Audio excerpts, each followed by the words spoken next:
there in Chicago, Mel here. The voice crying out from the wilderness of Malibu to lend that voice for your support and encouragement at your rally today. The Coalition for Canceled Priests. I mean, it's not hard to believe that there is now such a thing, as personally I know many priests who have been canceled. But not for the reasons you'd think. I mean, it's not like they did a hit-and-run drive and left the scene of the crime or embezzled church funds, stole the altar wine, or committed some other heinous crime. No, not at all. And who's persecuting them?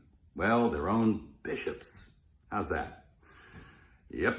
Who are they? Well, they're a pack of men who generally passively sit by and tolerate any kind of nonsense. But if one of their priests utters something that resembles orthodoxy, well, then they spring into action, they reprimand him, and they bully him and do their best to cancel him. And they succeed. They drum him out of the service, you know. Off he goes. I'm really sorry about that. That's a grave injustice, and it's kind of white martyrdom. And it's nothing new. It really isn't. It's nothing new. And it's a symptom. It's a symptom of a very deep sickness that afflicts the church. It did not happen overnight.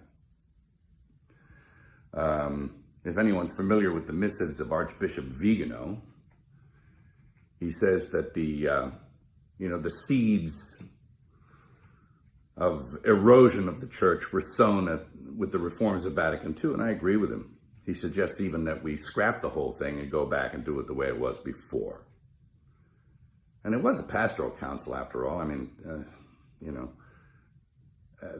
there was nothing wrong. It didn't need to be fixed.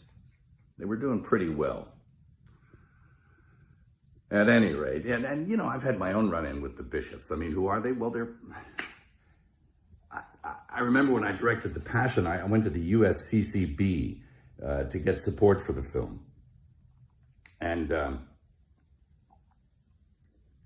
those men couldn't get away from me fast enough. And all but a few of them turned their back on me. And it was pretty telling about who they were. A pretty insipid bunch.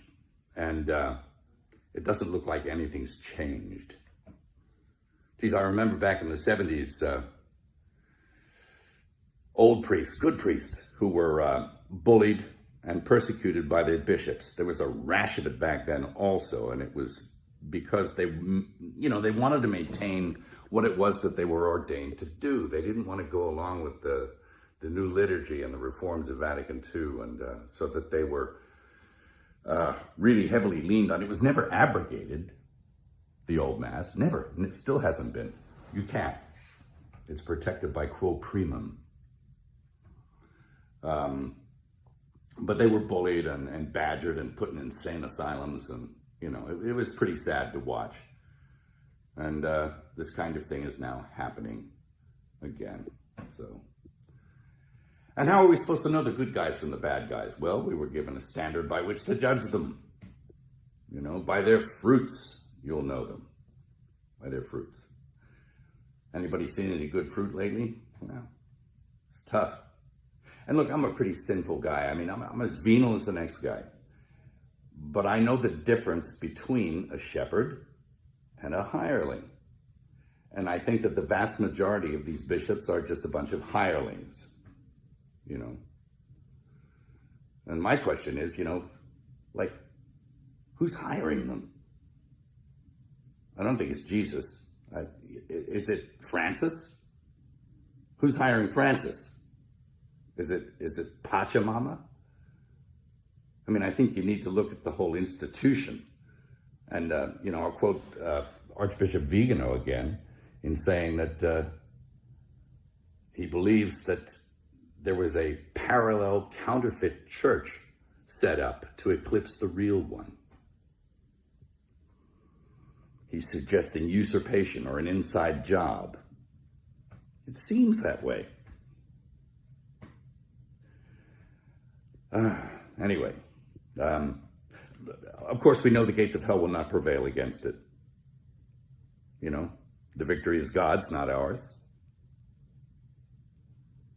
And it will flourish if we keep it in our hearts. It can flourish in our hearts and keep the faith. And that's what's going to happen. That's what I encourage you to do. Again, I'm sorry for your pain, the injustice. I'll definitely throw something in the hat to add my support. And God keep you and God bless you. Thank you.